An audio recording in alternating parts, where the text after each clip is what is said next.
ఉన్న బంగారాన్ని విడిపించి ఆ రోజు ఆన్లైన్ రేటుకే మేము కొంటాం. Sharma gold company.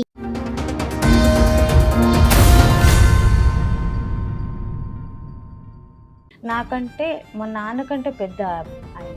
అమ్మో, ఇప్పటికీ 13 మ్యారేజ్ అయింది. ఇప్పటికి 13 పెళ్ళిళ్ళు అయినాయి.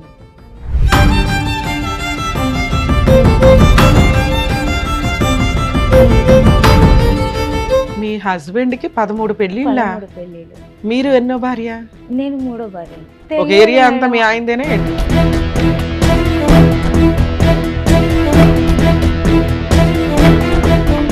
మూడో భార్య కింద ఎందుకు వెళ్లాల్సి వచ్చింది? ఒక భార్య చనిపోయింది. సెకండ్ భార్య ఉంది. మీ నాన్న వయసు ఉన్న వ్యక్తిని 12 ఏళ్ల పిల్లనిచ్చి చేయాల్సిన అవసరం ఏంటి?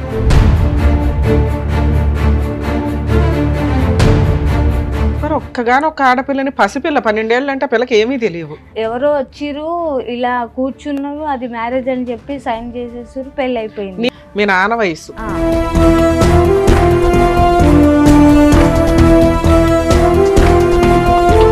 చేసుకోవాలి, నా కష్టం తెచ్చుకోవాలి. ₹1 పెట్టేవాడు కాదు, పెట్టాడు. నువ్వేం చేసినా పర్లేదు, నాకు అవసరం లేదు, నువ్వేమన్నా చేసుకో, ఎవరితనగా నువ్వు.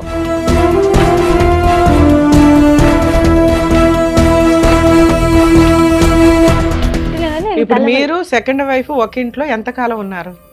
ఒక 4-5 ఇయర్స్ ఉండొచ్చు మేడం. 4-5 ఇయర్స్ ఉన్నారా? అవును.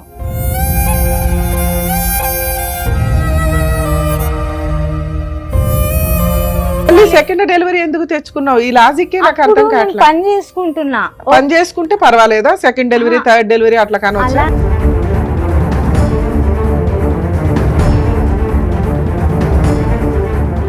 అక్కడ కూడా పిల్లలకి అన్నాడా? ఎక్కడికక్కడ తెలియదు. మరి 10 మందిని నీకు ఎలా తెలుసు? నేను పట్టుకున్నాను. 10 మందిని పట్టుకున్నావా? నేను పట్టినాను, మళ్ళీ కేసు కూడా పెట్టినా వీటి గురించి.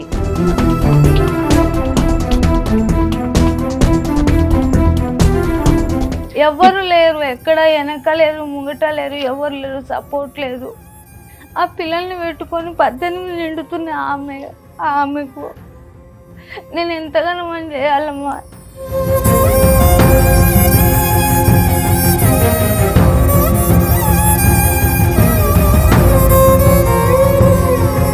సార్ ఎన్ని పెళ్లిళ్ళు చేసుకున్నారు సార్ మీరు? ఇంతకే మీ వయసుకి 12 ఏళ్ల పిల్లలు పెళ్లి చేసుకుంటారా?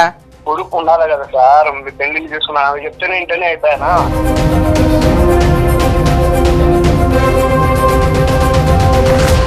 మేడం నమస్తే అండి.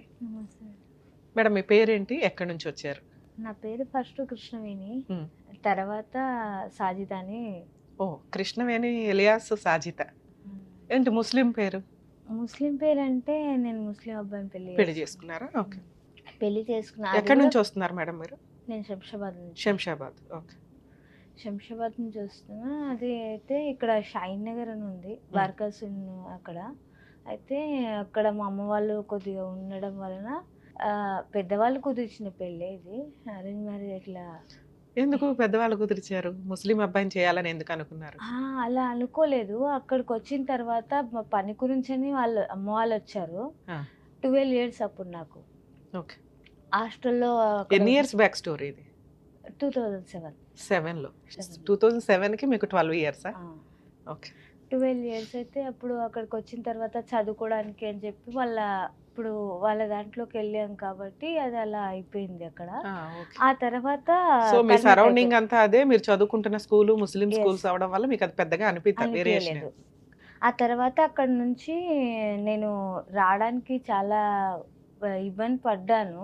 అంటే వెళ్ళిపోదామని అనుకుంటే కొద్దిగా అమ్మ వాళ్ళు అక్కడే ఉన్నారు, నాకేమో కొద్దిగా ఇష్టం లేకుండా ఉండే. అయినా కూడా ఇంకా మా అమ్మ వాళ్ళు ఎలా చెప్తే అలానే ఉంటాను కదా అని చెప్పి అది కంటిన్యూ అయిపోయింది. కొద్దిగా కంటిన్యూగా అయిపోయిన తర్వాత అమ్మ వాళ్ళ దగ్గరికి వెళ్ళి అతను ఏదో మాట్లాడి నాకంటే మా నాన్నకంటే పెద్ద ఆయన. అమ్మో, ఇప్పటికీ 13 మ్యారేజ్ అయినాయి. ఇప్పటికి 13 పెళ్ళిళ్ళు అయినాయి ఆయనకు. మీ హస్బెండ్ కి 13 పెళ్ళిళ్ళ? 13 పెళ్ళిళ్ళు. మీరు ఎన్నో భార్య? నేను 3వ భార్యని. మీ తర్వాత 10 పెళ్ళిళ్ళు అయినాయా? చాలా మంది అయిపోయాయి, అలా వదిలేసుకుంటూ వెళ్ళాడు అతను. అమ్మో. నేను 2008 నుంచే కేసులు పెడుతూనే ఉన్నాను. 2007లో మీకు మ్యారేజ్ అయింది. మ్యారేజ్ అయ్యింది. 8 నుంచి మీకు సీన్ అర్థమైంది. ఆ. మీరు అప్పటికి మూడో భార్య కింద ఎందుకు వెళ్లాల్సి వచ్చింది? ఒక భార్య చనిపోయింది. ఒక రెండో భార్య చనిపోతే 2 పాపలు ఉన్నారు అతనికి. ఒక ఓకే. అబ్బాయి ఒక అమ్మాయి. ఆ తర్వాత నెక్స్ట్ మళ్ళీ వేరే ఎవరైతే పెళ్లి చేసుకున్నారో ఆమెను చేసుకున్నాక ఒక కొడుకు మళ్ళీ ఒక బిడ్డ. నలుగురు నలుగురు అప్పటికి. అయిపోయారు అప్పటికి. ఆ తర్వాత అప్పుడు నాకు ఐడియా లేదు, నాకు తెలియదు కూడా.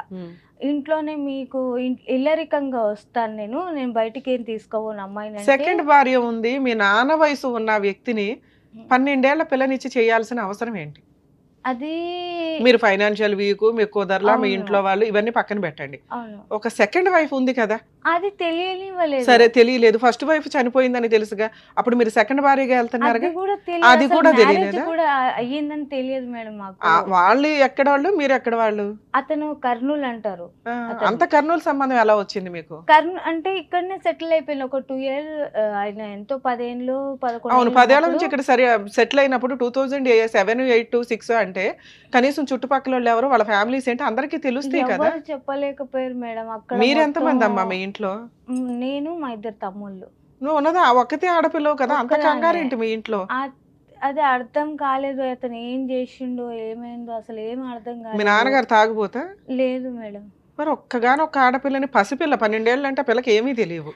అర్థం కాకుండా అదొక మ్యారేజ్ అంటే ఎవరో వచ్చిర్రు ఇలా కూర్చున్నారు, అది మ్యారేజ్ అని చెప్పి సైన్ చేసేసారు, పెళ్ళి అయిపోయింది. నీకంటే తెలియదమ్మా, మీ అమ్మా నాన్నకైతే బుద్ధి ఉండాలి కదా. బతికే ఉన్నారా ఇప్పటికి? అమ్మ చనిపోయింది, నాన్న నాన్న ఉన్నాడు. మీ బ్రదర్స్? మా 2 తమ్ముళ్ళు చిన్నవాళ్ళు. వాళ్ళు ఇప్పుడు పెద్దోళ్ళు అయి ఉంటారు కదా, వాళ్ళకి పెళ్ళిళ్ళు అయినాయా? అయిపోయింది. ఓకే. అయితే ఇంకా తర్వాత అది 2007 మార్చి 18కి మ్యారేజ్ అయ్యింది. డిసెంబర్ అదే 2007 డిసెంబర్కు పెద్ద అమ్మాయి పుట్టింది. 1 yearకే పెద్ద పాప. అంటే మీకు ఎంతమంది పిల్లలు? చెప్పొచ్చలేదు, మెన్సెస్ అయిపోయినాం కదా మేడం. అది అయిపోయిన ఒక 2 daysకే నేను అలా అన్నందుకు అది అలా అయిపోయింది. ఇంకా ప్రెగ్నెంట్ తొందరగా వచ్చింది, నాకు కొద్దిగా అవ్వలేదు పిల్లల్ని. 13వ ఏట పిల్లని కన్నావు. నార్మల్ కూడా, అది కూడా సిజరింగ్ అయితే ఏం లేదు. తర్వాత అది అయిపోయిన తర్వాత నేను వెళ్ళాను. ఈయనకి ఆల్రెడీ ఫస్ట్ ఒక భార్య చనిపోయి 2 పిల్లలు, సెకండ్ ఒక భార్య 2 పిల్లలు, ఇవన్నీ నీకు ఎప్పుడు తెలిసినాయి? పాప పుట్టాక. ఫస్ట్ పాప పుట్టినాక మీకు ఎంతమంది పిల్లలు? 2 అమ్మాయిలు. ఎందుకమ్మా ఇద్దరు కంటే ఈ 10 మందికి ఇంకెంతమంది ఉన్నారు? ఒక ఏరియా అంతా మీ ఆయనదేనే ఏంటి? మొత్తం చూసా నేను ఇంకా అవన్నీ ఏం చేయలేకపోయి ఇంకా కేసులు 2008లో ఒక ఫస్ట్ కూతురు పుడుతున్న టైంలో మీకు అర్థమైంది ఈయనకి మీరు థర్డ్ భార్య అని, సెకండ్ వైఫ్ ఉందని. ఆవిడెప్పుడు వచ్చి మీ మీద గొడవ పడ్డం కానీ ఏమీ చేయలేదు? ఆమెతో కలిసే ఉంచిండు మిమ్మల్ని తీసుకెళ్ళి. ఆమె కూడా ఎలా ఒప్పుకుందా నాకు తెలియదు అసలు. నువ్వు ఒప్పుకున్నావు? ఆవిడ అంతే, ఆవిడకి ఏమైనా సహాయతో? కాదు మేడం, అలా ఉన్నప్పుడు అంటే నాకంటే కోపం వచ్చింది, నేను కేసులు పెట్టాను. మళ్ళీ ఆమెకి ఏమైంది అసలు? నేను ఉన్నాను కూడా హెచ్చరించవచ్చు కదా. బానే ఆవిడ మీద పడుతున్నావు, నీ హక్కుల గురించి నువ్వు మాట్లాడడం. ఇప్పుడు మీరు ఎట్లా ఒక రీజన్ చెప్తున్నారో ఆవిడ రీజన్స్ ఆవిడకు ఉండి ఉండొచ్చు, కర్మ మనం ఏం చేయలేం. 2007-8లో మీకు ఒక పాప పుట్టినప్పుడే మీకు సెకండ్ వైఫ్ ఉంది, పిల్లలు ఉన్నారు, ఆవిడ దగ్గరికి తీసుకెళ్లి మిమ్మల్ని ఉంచారు అన్నప్పుడు మీకు మళ్ళీ సెకండ్ డెలివరీ ఎప్పుడు ఎందుకు వచ్చింది? సెకండ్ డెలివరీ అంటే ఆ తర్వాత అది అయిపోయిన తర్వాత నేను PS లో కేసు వేసాను. ఇంట్లో ఉన్నప్పుడు ఏ పోలీస్ స్టేషన్ లో? పాడిచేరి PS లో కేసు వేసాను. ఆ రోజుల్లో చాలా పెద్ద కేసులు అమ్మా అవి. అసలు మేడం పట్టించుకోలేదు మేడం నిజం చెప్తే. కానీ ఇతను ఏదో తెలియదు, కానీ ఏదో చేశారు, అది అర్థం కాలేదు నాకైతే. కేసు అక్కడిదక్కడ అది అక్కడనే కాంప్రమైజ్ అయిపోయింది. పాప ఉంది ఎందుకులే కలిసి ఉందాం అనే అదే అయిపోతే 11 నెలలు ఉంది పాప. 11 నెలల పాపను అమ్మ దగ్గర వదిలేసి బషీర్బాగ్లో పనికి పెట్టిండు నన్ను.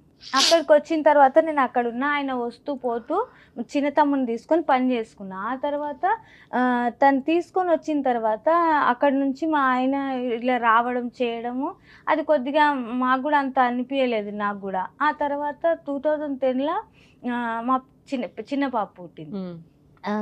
అప్పుడు పుట్టేసిన తర్వాత ఇంకా అవన్నీ అయిపోయిన తర్వాత నేను ఏం చెప్పలేను. ఇంకా నాకు ఆయన కొద్దిగా ఇలా చేస్తుండు, ఇంకెక్కువనే అవుతున్నాయి పెళ్ళిళ్ళు ఇవన్నీ అవుతున్నాయి, వద్దు ఇంకా ఈయనతో కలిసి ఉండడం కష్టమవుతుంది నాకు అని చెప్పి నేను అనుకున్నా.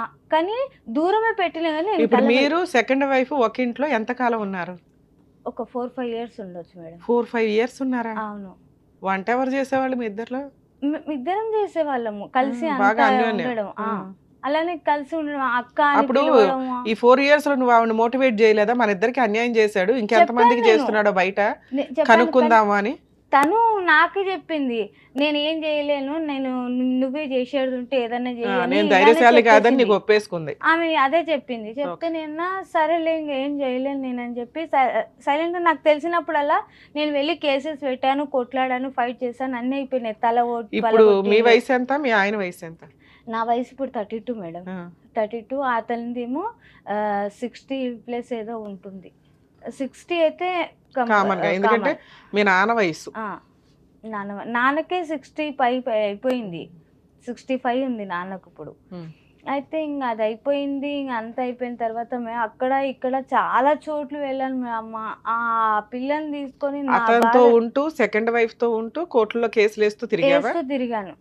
తిరిగి ఊరుకున్నాడా మరి నువ్వు అట్లా కోర్టుల చుట్టూ తిరుగుతుంటే? చేసుకో ఎవరో చూస్తారు, నేను నువ్వు చూస్తా. పోలీస్ స్టేషన్కి వెళ్ళి కేసులు వేసి మళ్ళీ ఇంటికి వచ్చి ఇంట్లో వంట చేసుకొని తింటూ అందరూ హ్యాపీగా నా పడుకుంటున్నారు. పని నేను చేసుకోవాలి, నా కష్టం తెచ్చుకోవాలి. ₹1 పెట్టేవాడు కాదు, పెట్టాడు. అప్పుడు ఆ ఇంట్లో ఎందుకున్నావు నాన్న? నాకు మళ్ళీ సెకండ్ డెలివరీ ఎందుకు తెచ్చుకున్నావు? ఈ లాజిక్కే నాకు అప్పుడు అర్థం నేను కావట్లేదు. పని చేసుకుంటున్నా. పని చేసుకుంటే పర్వాలేదా? సెకండ్ డెలివరీ, థర్డ్ డెలివరీ అట్లా కానొచ్చా? అలా అని కాదు మేడం, నీ తిండి ఇద్దరు నువ్వు తింటున్నావు. అమ్మాయిలకు నాకు కొద్దిగా అర్థం నీ కాలేదు. తిండి నువ్వు తింటున్నావు, నీ పిల్లలు నువ్వు పోషించుకుంటున్నావు, నువ్వు పోరాడే అంత శక్తి మీకుంది. ఉన్న టైంలో మళ్ళీ సరే ఇదే లైఫ్ లో స్పాయిల్ అయిపోయిన లైఫ్ ఎందుకు వచ్చింది? నేనేదో ఫైనాన్షియల్ గా స్ట్రాంగ్ గా ఉందో ఉన్నంత వరకు సర్దుకోవడం, ఆ టైంలో నీకు పెద్ద నాలెడ్జ్ ఉంటది కాబట్టి. రెండోది, ఒక స్టేజ్ వచ్చినాక బయటకు వచ్చేద్దాం, ఒక పిల్ల చాలు కదా, మళ్ళీ ఇంకో డెలివరీ అంటే ఎందుకు? నాకు అంత అనుభవం లేకపోయిందమ్మా. అదొకటి ఏంటంటే, ఇద్దరు పిల్లలు అయిపోయిన తర్వాత నాకు ఒకటి తెలివి అనేది కొద్దిగా వచ్చింది అప్పుడు. ఆ తర్వాత నేను ఏం చేయాలో నాకు అర్థం కాలేదు. ఇంకా నేను అతను దూరం పెట్టేశాను. ఇంకా కలవడం అనేటివి ఏది లేకుండా అయిపోయింది. 2016లో మొత్తానికి ఇంకా అసలు చేతులు ఎత్తేసిండు ఆయన సైలెంట్ గా. ఇక్కడ నేను అతను అలా ఉంటారు, ఇంటి ముంగటనే ఇల్లు ఉంది. ఇప్పుడు అతని ఇంట్లోనే ఉంటున్నాను నేను. ఇక్కడ దాకా వచ్చినా కూడా నువ్వేం చేసినా పర్లేదు, నాకు అవసరం లేదు, నువ్వేమన్నా చేసుకో, ఎవరితనగా నువ్వు. 2010లో లీగల్ గా ప్రొసీడ్ అవ్వడానికి స్టార్ట్ అయ్యారు, సెకండ్ డెలివరీ. అతనికి ఇంటి ఎదురుగా షిఫ్ట్ అయ్యి ఎంతకాలం అయింది? అంటే ఇంట్లో నుంచి బయటకు వచ్చి వేరే ఉంటున్నారు అన్న? అవును, వేరే అంటే అతని ఇల్లే అది కూడా. అదే అతందే, వేరే ఉంటామంటే అతనితో కలిసి ఉండట్లా ఒకే షెల్టర్ లో. అవును. మరి మీ అక్క ఏదైతే ఉందో సెకండ్ ఆవిడ అతనితో పాటే ఉంటుందా? ఉంటుంది. మధ్యలో ఈ 10 మంది ఇప్పుడు 15 ఏళ్ళు నువ్వు చెప్తున్న స్టోరీ. వాళ్ళంతా వదులుకుంటూ వెళ్ళిపోయారు మేడం. అతనికి ఏం చేయండో ఏం చేసిండో అవన్నీ వదిలేసుకుంటూ. సో మీ ఇద్దరు పర్మనెంట్ గా ఉన్నారు. ఆ తర్వాత 10 మంది Yes, అందరూ అక్కడ కూడా పిల్లలకి అన్నాడా? ఎక్కడికక్కడ తెలియదు. తెలియదు మరి 10 మంది అని నీకు ఎలా తెలుసు? నేను పట్టుకున్నాను, 10 మందిని పట్టుకున్నావా? నేను పట్టినాను. మళ్ళీ కేసు కూడా పెట్టినా వీటి గురించి. ఎవరు ఆమె శ్వేతారెడ్డి అని ఉండే, అక్కడికి వెళ్తే అక్కడ కేసు అయింది 498A. ఓకే, అది కేసు అయింది. దాని గురించి తిరుగుతున్నాడు. ఇంకా నేను ఏం చేయలేను అంటే, నా పిల్లలకే కావాలి, నాకేం అవసరం లేదు ఇప్పుడు. సో ఏదైనా ఒక ఫుల్ అండ్ ఫైనల్ సెటిల్మెంట్ చేస్తే బాగుండు అనుకుని 15 ఏళ్ల నుంచి పోరాడుతున్నామా. ఇప్పటిదాకా ఎక్కడ పోయినా సరే తిరుగుడు అవుతుంది, అంతకు మించి ఏం అవ్వట్లేదు నాకు. సరూర్నగర్ ఉమేష్ పిఎస్కి వెళ్ళా, బాలాపూర్కి వెళ్ళా, పాడిషేరికి వెళ్ళినా, ఇంకా చాలా చోటుకి వెళ్ళినా. ఇలా కూడా వచ్చిన, ఇంకా ఇక్కడికి వెళ్ళాలి, ఇంకెప్పటిదాకా వెళ్ళాలి. కోర్టుకి వెళ్ళావా? ఎందుకని? నాకు ఇవ్వలేదు కదా ఏది, నాకు అసలు రప్పిలే, చెప్పలేదు, ఫోన్ చేయలేదు. కోర్టుకి వెళ్ళాలి కదా, కోర్టుకి ఎందుకు వెళ్ళాలి? అంటే కోర్టుకి వెళ్ళాలి అంటే నాకు కాల్ వస్తే నేను వెళ్తాను కదమ్మా, నాకు అర్థం కాలేదు అది. అడ్వకేట్ని ఎందుకు పెట్టుకోలే? నా దగ్గర అంత స్తోమత ఉంటే నేను ఇక్కడ దాకా వస్తానా అమ్మా? అసలు ఏం పని చేస్తారు మీరు? నేను లేబర్ పని చేసుకుంటున్నా. మీ పిల్లల వయసు ఎంత ఇప్పుడు? ఏం చేస్తున్నారు వాళ్ళు? ఒక అమ్మాయికి ఇప్పుడు 2015కి, ఇప్పుడు 2015కి, ఇప్పుడు ఈ డిసెంబర్ కదా, 15కు 18 వస్తాయి పెద్ద అమ్మాయికి. రెండో అమ్మాయికి 17. పిల్లలు చదువుకుంటున్నారమ్మా? ఓకే. ఇక్కడికి ఎందుకు వచ్చారు? నాకు ఏదో ఒకటి పిల్లలకు ఆదరు చూపించాలంటాను అనుకున్నామా. అమ్మా మీరు పోలీస్ స్టేషన్లకు వెళితే మీరు ఏం కేసులు వేసుకోవాలో మీకు చెప్పుంటారు. చెప్పలేదా? చెప్తారు తల్లి, ఒకటే చెప్పారు 498A. అది పోలీస్ స్టేషన్ లో అక్కడ వేస్తారు. సార్ నేను అడ్వకేట్లను పెట్టుకోలేను, నా పిల్లలకి నాకు నెల నెల మెయింటెనెన్స్ కావాలి అని అడిగితే ఫ్రీ లీగల్ ఎయిడ్ కి పంపిస్తారు కదమ్మా మిమ్మల్ని. 15 ఏళ్లలో మీకు ఒక్కళ్ళు కూడా ఈ సలహా లేదు, చెప్పలేదా? అసలు మా సలహా షోలు నేను చూసినా నీకు అర్థం మిమ్మల్ని అవుతుందిగా. చూసాకే వచ్చాను ఇక్కడ దాకా. అయ్యో మీ వీడియోస్ చూసాకే నాకు కొద్దిగా ధైర్యం వచ్చింది ఇక్కడికి రానికే. ఎవరు లేరు, ఎక్కడ వెనక లేరు, ముంగట లేరు, ఎవరు లేరు, సపోర్ట్ లేదు. ఆ పిల్లల్ని పెట్టుకొని 18 నిండుతున్నాయి ఆమెకు. నేను ఎంతగానో మనం చేయాలమ్మా. మీ హస్బెండ్ ఫోన్ తీస్తాడా ఇప్పుడు మాట్లాడితే? తీస్తాడు, వేరే వాళ్ళ ఫోన్లతో చేస్తే తీస్తాడు, నా ఫోన్తో అయితే తీయడు. తీసి ఏంటి అని అడిగితే చెప్తాడా? చెప్తాడు, ఏంటి కేసు ఇలా అయ్యి ఏంటది అని అడిగితే మరి ఏం చెప్తాడో తెలియదు, ఐడియా అయితే లేదు. కేసు అయితే ఉంది ఆల్రెడీ. ఇప్పుడు మీరు ఉంటున్న ఇల్లు ఎవరి పేరు మీద ఉంది? ఎంత వాల్యూ చేస్తుంది? 75, అది 75 గజాలు అంటారు కదా మేడం. అది 2 రూమ్లు ఉన్నాయి. ప్రస్తుతానికి అయితే అందులో నేను ఉంటున్నా. పైన పోర్షన్ గాని పైన రూములు గాని లేదు, మీరు ఉండడానికే ఉంది. అది ఎవరి పేరు మీద ఉంది? అది అంటుండ్రు వాళ్ళ అబ్బాయి పేరు మీద ఉంది అని అంటుండు. అది మరి ఎక్కడ ఉందో ఎవరి పేరు మీద ఉందో నాకైతే తెలియదు. నోటరీ ల్యాండా, రిజిస్ట్రేషన్ ల్యాండా తెలియదు, అది కూడా తెలియదు. జస్ట్ ఉండగలుగుతున్నారు. ఏం పని చేసుకుంటున్నారు మీరు ఇప్పుడు? డైలీ ఏదో పని చేస్తున్నారు. ఎంత వస్తుంది మీకు ఇన్కమ్? నాకు అంటే ఇంట్లో సరుకులు అవి తెచ్చుకునే అంత వస్తుందా? వస్తుంది, 700-800 వస్తాయి మేడం.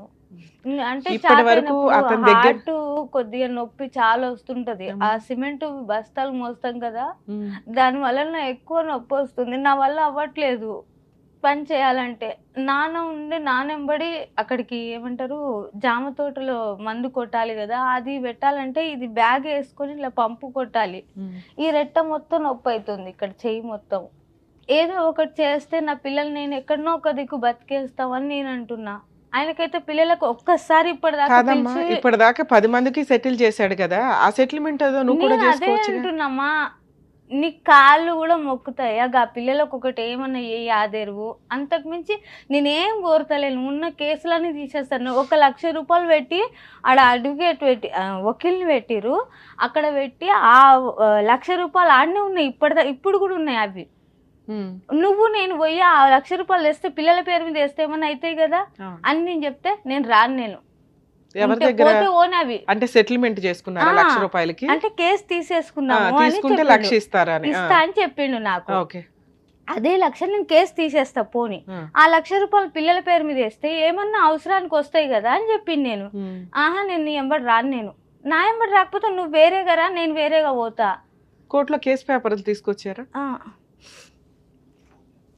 ఫోటోలు కూడా అసలు దిగలేదు, కానీ ఏదో ఒక ఫోటో ఉండాలి కదా అని చెప్పి ఈ ఫోటో అయినది. ఇది అందరినీ ఇలా ముస్లింల అంటే హిందువులను మనని ముస్లింలుగా మారుస్తాడు అతను. ఈయన అందరినీ మార్చేస్తాడు. అది ఏం చదువుతాడో మరి ఏం ఊపుతాడో అంటే మాట్లాడవచ్చు. ఇవి అంటే ఆయన మార్చి అందరికి చూపిస్తాడు ఇలా. ఓకే, హిందూ మహిళల్ని ఇట్లా ముస్లిమ్స్ కింద మార్చాను అనేది ఒక ట్రస్ట్ అన్నమాట. అసలు మెయిన్ గా రీజన్ ఏంటంటే అసలు చెప్పాలా చెప్పొద్దు కానీ లేడీస్ అయితే మా హస్బెండ్ ఎవరు లేకపోతే వాళ్ళని మాత్రం తెచ్చుకుంటాడు, ఈయన పెళ్లి చేసుకుంటాడు, లేకపోతే వేరేలకు డబ్బులకు పెళ్లి చేసిస్తాడు. దారుణం. హిందువుల్ని ముస్లిం గా మార్చే ఒక ట్రస్ట్. అదేంటమ్మా ఎంఓయూ సెటిల్మెంట్ అయిన డీడా? కాదు మేడం, ఇది డైవర్స్ అని చెప్పి ఇల్లు పేపర్లు ఇల్లు రాసిస్తున్నాను చెప్పి నా దగ్గర 2016 సైన్ తీసుకుండు. కానీ అది ఏమంటారు నేను విడిచిపెడుతున్నానని చెప్పి రాపించుకున్నంట. అయినా కూడా పర్లేదు నేను ఎట్లయినా విడిచిపెడుతున్నా అని చెప్పి నేను. ఇది ఇచ్చాడు. ఇల్లు ఇచ్చాడా? ఇల్లు ఇవ్వలేదు, ఏమి ఇవ్వలేదు. మరి ఇల్లు ఇవ్వకుండా నువ్వు సంతకాలు ఎట్లా పెడతావమ్మా? ఇల్లు ఇచ్చిన రోజు పెట్టాలి కదా. అది పెట్టించుకున్న తర్వాత నాకు తెలిసింది ఆ సంగతి. అయినా కూడా దాని గురించి వాల్యూ లేదు మేడం అసలు. సిగ్నేచర్ అయితే పెట్టావు కదా, ఇదేం వ్యాలిడ్ కాదు కానీ లీగల్ గా సిగ్నేచర్లు పెట్టినట్టు లెక్క కదా. ఎందుకు పెట్టాలి ఇట్లాంటివి అయినా అని ఆ పేపర్ల మీద బతుకుతాడు ఆయన. అదే ఇప్పుడు ఇది ఉంది అమ్మాయి. సో ఈ అమ్మాయి థర్డ్ వైఫ్ అండి, కాబట్టి ఆవిడ మ్యూచువల్ గా ఒప్పేసుకుంది, అందుకని నేను వేరే పెళ్లి చేసుకున్నాను అంటాడు. ఇప్పుడు నేను మాట్లాడినా కూడా వేరే పెళ్లి చేసుకున్నాను, నేను 10 పెళ్లిళ్ళు చేసుకున్నాడు, 1-2 కాదు నేను మేడం. నేను చేసుకున్నా అంటున్నారా అంటున్నా. మీరు కాదమ్మా, మీ హస్బెండ్ చేసుకున్నాడు. నువ్వు యాడ్ చేసుకున్నావు 2 పిల్లలు పెట్టుకుని. అదే తెలివిగా అయితే రాయించుకున్నాడు నీ అవసరాన్ని వాడుకొని. ఓకే, 2020లో కేసు పెట్టావు. 2020లో కాదు మేడం, ఇది నేను అప్పుడు చాలా రోజులు ముగ్గురు మీద అయిపోతుంది. పెట్టావు కదమ్మా, వీళ్ళు ఎవరు? వాళ్ళు జైనా బేగం, కొట్టిర్రు. మహమ్మద్ ఎవరిళ్ళు? వాళ్ళ పిల్లలే. వీళ్ళిద్దరు వాళ్ళ పిల్లలా? పైనుంచి చెట్టుపై నుంచి రాయితో తలపైన కొడితే పగిలిపోయింది తల. ఈ కేసు సెటిల్మెంట్ చేసుకోమని అడిగాడా? సెటిల్మెంట్ 498 ఎందుకు వేయలేదు? ఇది 498 వేసాను మేడం. అది ఇది 498 కదమ్మా. నిన్ను ఎవరో బలవంగా కొడితే, గ్రూప్ ఆఫ్ పీపుల్స్ ముగ్గురు కలిపి కొడితే ఈ సెక్షన్స్ కొట్టినందుకు కేసు. ఇది కొంచెం పెద్ద కేసే. ఇప్పుడు మీరు ఏమైనా వేసి ఉంటే ఇప్పటిదాకా పోలీస్ స్టేషన్ కేసులే వేశారు. ఒకటి 498 వేశారు, ఇంకొకటి ఇక్కడ కొట్టినందుకు వాళ్ళు వచ్చి నీ మీద ఎందుకు కొట్టారు? అంత సీన్ ఎందుకు వచ్చింది? వాళ్ళకి ఆల్రెడీ అలవాటే కదా, ఎంతమంది పిన్నులు అన్నా ఉంటారు. మూతలు ఇట్లా కూర్చున్న పనికెళ్ళి వచ్చిన ఇలా కూర్చుంటే ఏదో వాయిస్ వస్తుంటే బయట ఎవరిదో అని చెప్పి కూర్చున్నా. ఆ పై నుంచి చూస్తూ ఉంటారు, రోజు అదే ఉంటది వాళ్ళకు. రోజు చూస్తూ ఉన్నారు. వాళ్ళు ఏం చేసారంటే అక్కడ నుంచి రాయి సరిగ్గా ఇంట్లోకి వచ్చింది. అది అలా కొట్టగానే ఇక్కడ తగిలితే అప్పుడు సిఐ భాస్కర్ సార్ ఉండే కాల్ చేస్తే నన్ను రాత్రి 12 గంటలకు ఉస్మానియాకు పంపించారు. అక్కడ నుంచి స్లిప్ తీసుకురమ్మని చెప్పారు. అలా అక్కడ తీసుకొచ్చిన తర్వాత మార్నింగ్ ఇక్కడ ఇది ఎఫ్ఐఆర్ అయింది ఆ కాపీ. ఓకే, సరే మీకేం కావాలి? ఇక్కడ దాకా రావడానికి రీజన్ ఏంటి? రీజన్ ఏం లేదు మేడం, పిల్లల కోసమే నేను వచ్చిన. అసలు ఏం లేదు, నాకు పిల్లలకు ఏదైనా ఒక ఆధారం చూపిస్తే ఆ పిల్లల్ని చదివించుకొని నేను బతికించుకుంటా. అమ్మ, మీరు ఇక్కడ దాకా వచ్చారు కాబట్టి ఒక ట్రైల్ నేను ఫోన్ చేసి మాట్లాడతాను. ఒకవేళ ఫోన్లో మేడం మేము సెటిల్మెంట్ చేసుకుంటామండి, ఆల్రెడీ ఒక అడ్వకేట్ ఎవరో ఉన్నారు అంటున్నారు, మీరు సెటిల్మెంట్ అయిన లేదు అతను వదిలేశారు. వాళ్ళు వదిలేశాడు. అక్కడ ₹1,00,000 ఉన్నాయి అన్నారు. అక్కడే ఉన్నాయి, అవి ఆయన దగ్గర ఉన్నాయి. ఆయన దగ్గర వాళ్ళ దగ్గర ఉన్నాయి. అట్లా ఎట్లా ఉంచుకుంటాడమ్మా? అడ్వకేట్ ఉంచుకోరు కదా. అక్కడే ఉన్నాయి. సో ఇప్పుడు ఆ సెటిల్మెంట్ కూడా మీకు పెద్ద యూజ్ లేదు. ఈయన వస్తే ఇస్తా అని చెప్పిండు. అంటే కలిసి వస్తే ఒక నిమిషం తల్లి, మీ ఇద్దరు వెళ్ళి కేసు క్లోజ్ చేసుకుంటే ఆ ₹1,00,000 ఆయన మీకు ఇచ్చేస్తాడు. ఓకే, మిగతా ఇంకేం వద్దా? ₹1,00,000 చాలా మీకు? నేను అలా ఆ ఒక్క కేసుకే ₹1,00,000. ఫుల్ అండ్ ఫైనల్ సెటిల్మెంట్ కి మీకు ఏమి ఇస్తారు అనేది ఇస్తారో ఇంకా అది మీకే తెలియాలి మేడం. సరే, ఒకసారి ట్రై చేసి మాట్లాడతాను తల్లి. కానీ మాట్లాడిన తర్వాత మాకు తెలుసు ఈ స్టేజ్ లో ఆయన వెంటనే ఒక ఫోన్ కి రియాక్ట్ అయిపోయి 15 ఏళ్ళు 25 ఏళ్ళ పంచాయతీ మీదంతా.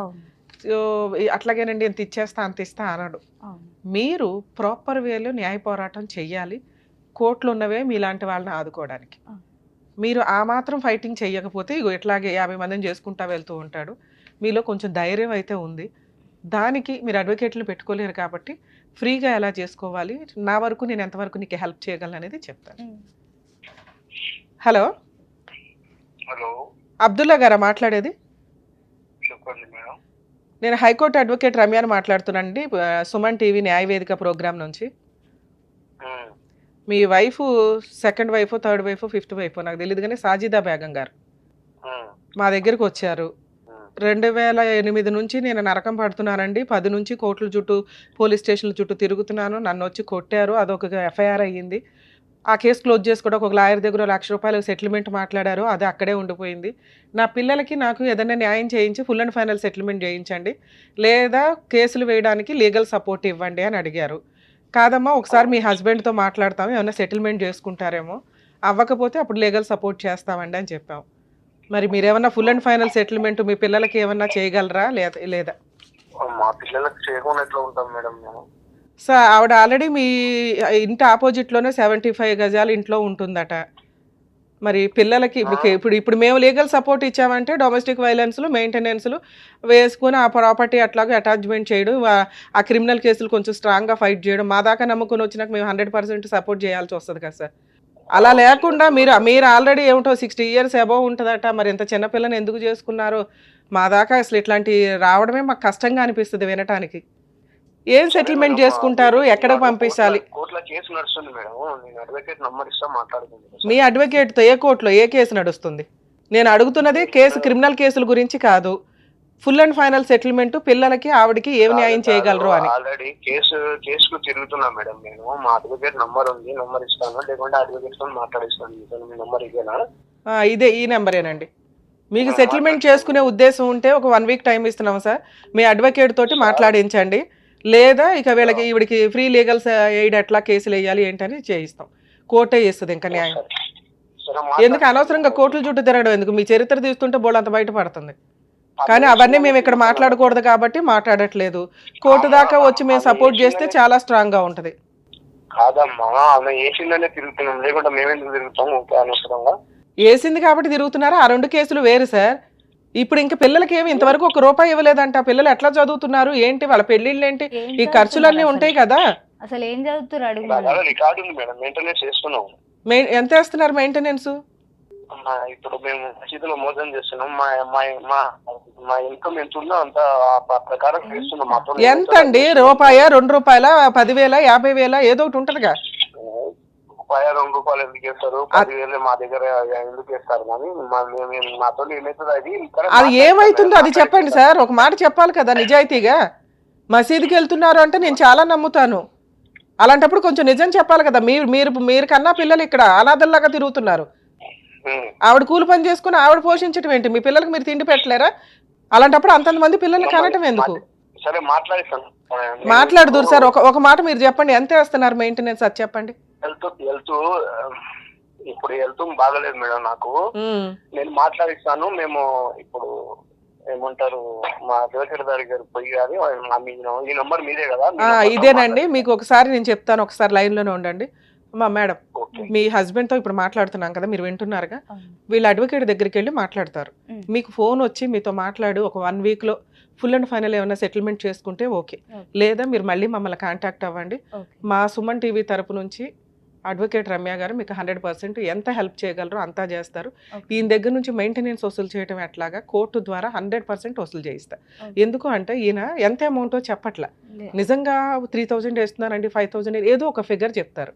నేను అన్నదానికి కౌంటర్ మాట్లాడారు తప్ప. 10,000, 20,000, 50,000 అంటే నేను ఆ మాట చెప్పాను. అవును సార్, అదే అడుగుతున్నా. నేను అడిగాను, మీరు ఒక మాట చెప్పగలగాలి సార్. నేను 2,000 వేస్తున్నాను మేడం, 3,000 వేస్తున్నాను మేడం అని చెప్పాలి కదా. ఒక మసీదు మోజన్ కు 10,000, 20,000 ఎట్లా చెప్పగలుగుతారు మీరు అని నేను చెప్పిన. నేను చెప్పాలన్నా మరి ఎందుకు పెళ్లి చేసుకున్నారు సార్? ఎన్ని పెళ్లిళ్ళు చేసుకున్నారు సార్ మీరు? ఇంతకీ మీ వయసుకి 12 ఏళ్ల పిల్లల్ని పెళ్లి చేసుకుంటారా? కొడుకు ఉండాలి కదా సార్. మీ పెళ్లిళ్ళు చేసుకున్నా చెప్తేనే ఇంటనే అయిపోయానా? అసలు మీరు ఎన్ని పెళ్లిళ్ళు చేసుకున్నారు చెప్పండి నాకు. బలే నేను చెప్పింది తప్పే అయితే నువ్వు చెప్పు, మళ్ళీ ఏం చెప్తున్నావు చెప్పు. కాదు, 2 పక్కల వినాలి కదా మేడం. అందుకే సార్ మిమ్మల్ని అడుగుతున్నాం కదా, మీరు చెప్పండి సార్. మీరు చెప్పండి. నేను 2 క్వశ్చన్లు అడుగుతున్నాను సార్, ఇంకేం అడగట్లా. మీరు ఎట్లాగో మీ అడ్వకేట్ ద్వారా మాట్లాడతానన్నారు, ఆయనతో మాట్లాడతాం. కానీ మన వ్యూయర్స్ కూడా జనాలకి తెలియాలి కదా ఈయన ఎంత మంచి వ్యక్తి అని. ఇప్పుడు 1 సైడ్ మాట్లాడితే కరెక్ట్ కాదు. నేను 2 క్వశ్చన్లు అడుగుతున్నా. మీరు మెయింటెనెన్స్ ఎంత ఇస్తున్నారు వాళ్ళకి? మేము మెయింటెనెన్స్ 2,000 ఇస్తున్నాం మేడం. 2,000 ఇస్తున్నారా? మా 2,000 వస్తున్నాయా? లేదు, నాకు దానికి అవ్వట్లేదు, దాంతో కావట్లేదు అని చెప్పి ఒక 1 మంత్ కింద నేను అడిగాను. కాదయ్యా దాంతో అవ్వట్లేదా, 2,000 తోటి ఈ రోజుల్లో 2,000 తోటి నీకు ఇల్లు గడిచిపోవాలి. ఒక్క నిమిషం, ఒక వారం లోపల తీసుకొని పోతే సార్ ఈ 2,000, 10,000 పంచాయతీలు వద్దు కానీ ఫుల్ అండ్ ఫైనల్ సెటిల్మెంట్ చేసేయండి. వాళ్ళకు 20 లక్షలు, 10 లక్షలు ఏం మాట్లాడుకుంటారో ఒకసారి మాట్లాడుకోండి. మేడం ఇది సెటిల్మెంట్ అయిపోయిందంటే ఆ అమ్మాయి మాకు 1 వీక్ లో ఫోన్ చేస్తే ఓకే. లేదా మీరు మీ లాయర్ ద్వారానే కోర్టులో మాట్లాడుతున్నారు. అలాగే ఏమనంటే ఈ లాయర్ల గురించి అయితే బాగా ఈ లాయర్ల పంచాయతీలు మాకు తెలుసు కానీ మాట్లాడదాం. అంటే లాయర్ని తీసుకొస్తాడు మేడం. ఏమనంటే కేసు కోర్టు అయినా ఆడకే పిఎస్ కోంగలే లాయర్ వెంటనే ఎక్కడ ఉంటారో మరి తెలియదు, వాళ్ళు ఎలా వస్తారో తెలియదు. ఇలా కేసు అయిందో లేదో అలా వస్తారో ఇలా ఇచ్చి వెళ్ళిపోతారు. తల్లి మీరు కనీసం 2,000 వేస్తున్నారనే మాట మాకు చెప్పాలి ఫస్ట్ గా. అది బేసిక్ కదా. లేదు మిమ్మల్ని అనట్లేదు, వెయ్యరు అదేదో టైం పాస్ కి అప్పుడప్పుడు వేసే పంచాయతీ తప్ప ఆయన రెగ్యులర్ గా వెయ్యట్లేదు, ఏమి లేదు. నేనేమన్నా ₹1, ₹2, ₹1,000, ₹10,000, ₹50,000 అని అన్నా దానికి ఆయనకి అంత వచ్చి లేదు మేడం నేను 2,000 వేస్తున్నానని చెప్పొచ్చు. అంటే 2,000 ఈ రోజుల్లో ఎందుకు పనికిరాదు అనేది ఆయనకి అర్థమవుతుంది. 3 బతకాలి 2,000 మీద. పోనీ ఓన్ హౌస్ ఉందని అనుకున్నా కూడా పిల్లల చదువులు కానీ వాళ్ళ పెళ్ళిళ్ళు కానీ ఇవన్నీ హెల్త్ కానీ ఇవన్నీ ఉంటాయి కదమ్మా. సో ఇది కరెక్ట్ కాదు. ఇక్కడ ఆయన మీద గట్టిగా పోరాడే వాళ్ళు ఎవరూ లేరు. నువ్వు పోరాడే విధానం కూడా సరిగ్గా అనిపించట్లే. ఈ అమ్మాయి వెనకాల ఎవరు లేరు, ఏమీ చెయ్యర్లే అని. సో ఇప్పుడు నేను మాట్లాడుతున్నది ఏంటంటే ఒక 1 వీక్ 10 డేస్ టైం తీసుకోండి. వాళ్ళు కాంటాక్ట్ అయ్యారా అయినట్లు, అవ్వకపోతే మీరు ఎక్కడ ఉంటారో Pahad Sharif ఏదన్నారు city civil court దగ్గర. సిటీ సివిల్ కోర్టు తెలుసుగా, చార్మినార్ దగ్గర. సో ఇప్పుడు నీకున్న ఆప్షన్ ఏంటి? సిటీ సివిల్ కోర్టు చార్మినార్ దగ్గర మన హైదరాబాద్ డిస్ట్రిక్ట్ కోర్టు అది. అక్కడికి వెళ్ళి మేడం ఇట్లా కేసు ప్రొసీడింగ్స్ 498 ఈ కేసు నడుస్తుంది. మా హస్బెండ్ దగ్గర నుంచి నాకు మంత్లీ మెయింటెనెన్స్ ముగ్గురికి 10,000 చొప్పున 30,000 కావాలి.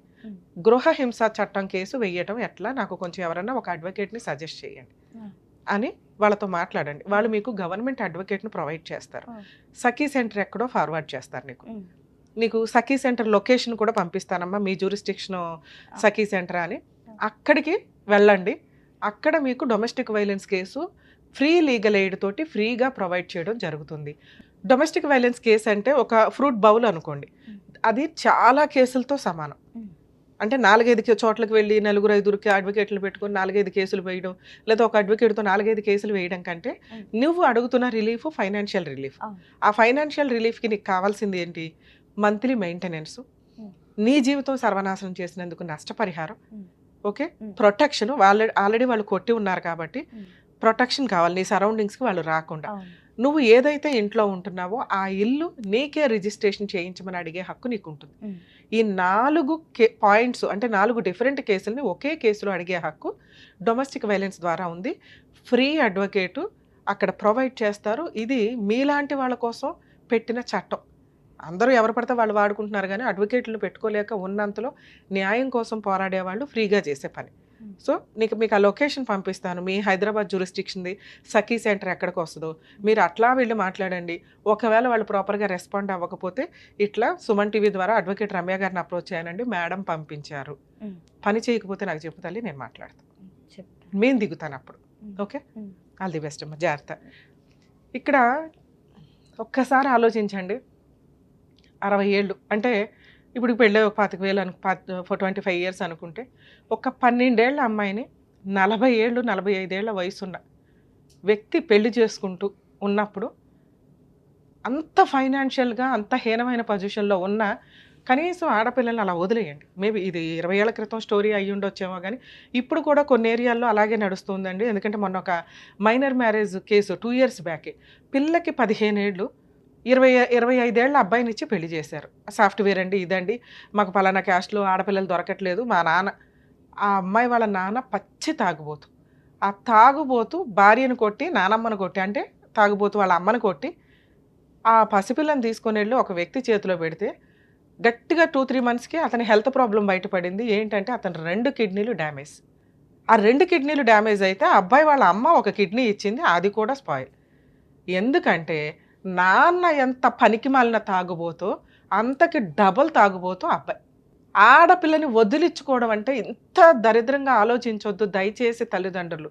తండ్రి తాగుబోతూ ఓకే, కనీసం ఆ నానమ్మ అమ్మ ఈ రోజున బాధపడి మా ఆఫీస్కి వచ్చి మాట్లాడారు, కానీ ఆ కేసుల్లో లీగాలిటీ. ఇప్పుడు ఆ పిల్ల వయసు ఎంతో తెలుసా? 17 ఏళ్ళు. అందులో 2 years ఆ పిల్ల ఆ డయాలసిస్ కోసం హాస్పిటల్లో, నిమ్స్ హాస్పిటల్లో తిరుగుతా కూర్చుంది.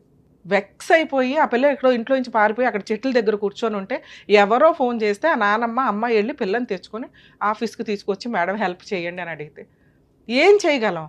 మీకు బుద్ధి ఉండాలి ఫస్ట్. ఇంత పసిపిల్లలకి పెళ్ళిళ్ళు చేసుకుంటూ, అమ్మ తల్లి మీకు ఇక్కడ రిక్వెస్ట్ చేస్తున్నా, మీరు కూడా అంతే నిస్సహాయ స్థితిలో ఉన్నారు. మైనర్ మ్యారేజ్లు ఎంత వరస్టో కొంచెం తెలుసుకుంటే, ఎందుకంటే చేసిన వాళ్ళు చేసుకున్న వాళ్ళు ఇద్దరు కూడా జైలుకి వెళ్ళాలి, క్రిమినల్ ప్రొసీడింగ్. అలాగే మైనర్ అమ్మాయి 18 years లోపు, మేడం నాకు ఈ మ్యారేజ్ వద్దు, నేను వదిలించుకోవాలనుకుంటున్నానంటే తనకి తానుగా, అంటే 18 years లోపు అయితే గార్డియన్గా వాళ్ళ అమ్మో వాళ్ళ నాన్నో వాళ్ళ పెద్దమ్మో ఎవరో ఒకళ్ళు ఉండి డైవర్స్ కేసు వేయొచ్చు. దాంట్లో ఏ క్రూయాలిటీ ప్రూవ్ చేసుకోవసరలా, ఏమీ అవసరం. అది డైరెక్ట్గా అనల్మెంట్ ఆఫ్ మ్యారేజ్ కిందకు వస్తుంది, అది వ్యాలిడే కాదు. అలాగే ఒకవేళ అమ్మాయి 15 years అప్పుడు పెళ్లి చేసుకుంది, 20 years వచ్చేసింది, 20 years లోపు కూడా అది అనల్మెంట్ కింద మ్యారేజ్ కిందే వస్తుంది, ప్రాబ్లమే లేదు, ఈజీ కేసు.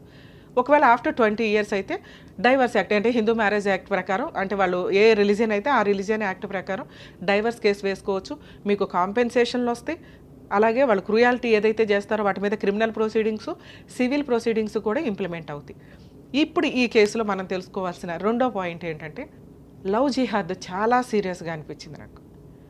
ఒక ముస్లిం వ్యక్తి ముసలోడు అయ్యుండి చిన్న పిల్లలకి అసలు ఎత్తుక్కొని, వాళ్ళ ఫైనాన్షియల్ బ్యాక్గ్రౌండ్లో ఎత్తుక్కొని మరి ఏ రకంగా ట్రాప్ చేసుకుంటూ వెళ్ళారో అర్థమే కావట్లేదు. లేదు మేడం, అమ్మాయిని చూసి నేను లవ్ చేసి పెళ్లి చేసుకున్నాను, వాళ్ళ ఇంట్లో వాళ్ళు నన్ను చేశారంటే అక్కడ అంత సీనే కనిపించట్లే. ఒక వ్యక్తి యొక్క ఫైనాన్షియల్ ఇదో వాళ్ళ చెడు అలవాట్లను ట్రాప్ చేసుకుంటూ వెళ్తున్నారు అనేది కూడా కొంత అర్థం అవుతుంది. ఇందులో లవ్ జిహాద్ ఉందా లేదా మనకు తెలియకపోయినప్పటికీ ఈ కేసు అసహ్యకరంగానే ఉంది వినటానికి. ఒక ఏరియాలో రిలీజియన్స్లో ఉన్నప్పుడు మనకి ఏ రిలీజియన్ ఒకటే, మనం అందరం కలిపే మనకు ఊహ తెలిసిన దగ్గర నుంచి పెరుగుతున్నాం. అలాంటప్పుడు ఎవరి రిలీజియన్లో వాళ్ళు పెళ్ళిళ్ళు చేసుకుంటూ అందరూ ఫ్రెండ్షిప్ తోటో సహృదయంతో ఉండాలి తప్ప పెళ్ళిళ్ళు చేసుకునేటప్పుడు ఒకటే అమ్మాయి ఒకటే భర్త ఇలా ఉండాలి ఎక్కడైనా కానీ. ఇక్కడ ఇతనికి ఈవిడ థర్డ్ వైఫ్, కనీసం ఫస్ట్ 2 వైఫ్లు పెళ్ళిళ్ళ గురించి వీళ్ళకి నాలెడ్జ్ కూడా లేదు. ఇది కొంచెం చూసుకోవాలి. ఒక హిందూ అమ్మాయి ముస్లిం అబ్బాయిని పెళ్లి చేసుకుంటే కోర్టులో rights, civil rights, criminal rights ఖచ్చితంగా ఉంటాయండి. అంటే 498 డొమెస్టిక్ వైలెన్స్, మెయింటెనెన్స్లు అన్నీ ఈక్వలే. మరి డైవర్స్ తీసుకోవాలంటే ఎట్లా మేడం అంటే, ఒకవేళ హిందూ అమ్మాయి ముస్లిం అమ్మాయి కింద కన్వర్ట్ అయితే వాళ్ళకు ఒక బుక్ ఉంటుంది, నేమ్ చేంజ్ అవ్వడం కానీ వీళ్ళ దాంట్లో అది జరిగింది. అలా కన్వర్ట్ అయినప్పుడు మహమ్మదన్లా కూడా అమ్మాయికి ఇంప్లిమెంట్ అవుతుంది, దాని ప్రకారం ప్రొసీడ్ అవుతారు. మరి 2nd, 3rd, 4th మ్యారేజ్లు చేసుకుంటే ఎట్లా మేడం అతను? ఎందుకంటే ముస్లిం వ్యక్తి జనాలకు తెలియదు 4 మ్యారేజెస్ చేసుకోవచ్చని. ఇప్పుడు మా చిన్నప్పుడు 7 మ్యారేజెస్ చేసుకోవచ్చని, అంతకంటే ఊహ తెలిసినప్పుడు ఎన్ని మ్యారేజ్లు అన్నా చేసుకోవచ్చని. ఈయన ఆ ఎన్ని మ్యారేజ్లు అనే ఇన్ఫినిటీ దగ్గర కూర్చొని ఉన్నారు. కానీ సుప్రీంకోర్టు తోలు తీసేస్తుంది. ముస్లిం జెంట్స్ చట్ట ప్రకారం డైవర్స్ వేసుకోవడానికి లేదు, కులా తీసుకోవడానికి ఉంది కాజీ దగ్గర. కులా అంటే మ్యూచువల్ డైవర్స్. ఒకవేళ అమ్మాయి మ్యూచువల్గా రాకపోతే కోర్టులో సివిల్ రూల్స్ ప్రకారం డిక్లరేషన్ ఆఫ్ డైవర్స్ కింద వేసుకోవాలి. ఇక్కడ పిల్లల్ని కూడా పట్టించుకోకుండా ఇష్టం వచ్చినట్టు పెళ్ళిళ్ళు చేసుకుంటూ వెళ్తే క్రిమినల్ కేసు చాలా స్ట్రాంగ్గా ఉంటుంది. ఇదే పద్ధతి మీరు దుబాయ్ కానీ అక్కడ చూస్తే, ఒకవేళ ఫస్ట్ మ్యారేజ్ నుంచి 2nd మ్యారేజ్ చేసుకోవాలి అంటే ఫస్ట్ వైఫ్కి ఫైనాన్షియల్గా 50% సెటిల్ చేయాల్సి ఉంటుంది. అలాగే పిల్లలకి, అలాగే 2nd మ్యారేజ్కి వచ్చేసరికి ఆ అమ్మాయికి కూడా ఫైనాన్షియల్గా అతను లేకపోతే ఎంత రిచ్గా బతికిద్దో ఆయన ఫైనాన్షియల్ కెపాసిటీని బట్టి అలా సెట్ చేసినాకే వెళ్ళాలి. అక్కడ కూడా కొన్ని లిమిట్స్, రూల్స్ చాలా స్ట్రాంగ్గా ఉన్నాయి. ఫస్ట్ వైఫ్ కానీ 2nd వైఫ్ కానీ కేసు వేస్తే వాడికి ఇంకా లైఫే ఉండదు. అక్కడ 0 క్రైమ్ తోటి కేసులు నడుస్తూ ఉంటాయి. అంటే చాలా తక్కువ రూల్స్ అంత పర్ఫెక్ట్గా ఫాలో అవుతారు. మనకేంట్రా బాబు అంటే 15 పెళ్ళిళ్ళు కాకపోతే వాడుకోవడం, కేసులు వేసుకోవడం, సెటిల్మెంట్ చేసుకోవడం, వదిలిపడేయడం. కొంచెం కామన్ కోడ్ అనేది మనకు ఏమైనా రావడానికి అవకాశం ఉంది. యాక్చువల్గా ఈ పాటికే వచ్చేది. అది వస్తే అన్ని మతాల యొక్క మ్యారిటల్ డిస్ప్యూట్స్కి సంబంధించింది ఒకే చట్టంలోకి వస్తుంది. అప్పుడు అందరికీ ఈక్వల్ అవుతుంది. కొంచెం అవేర్నెస్ రావడానికి మీకు అవకాశం ఉంది.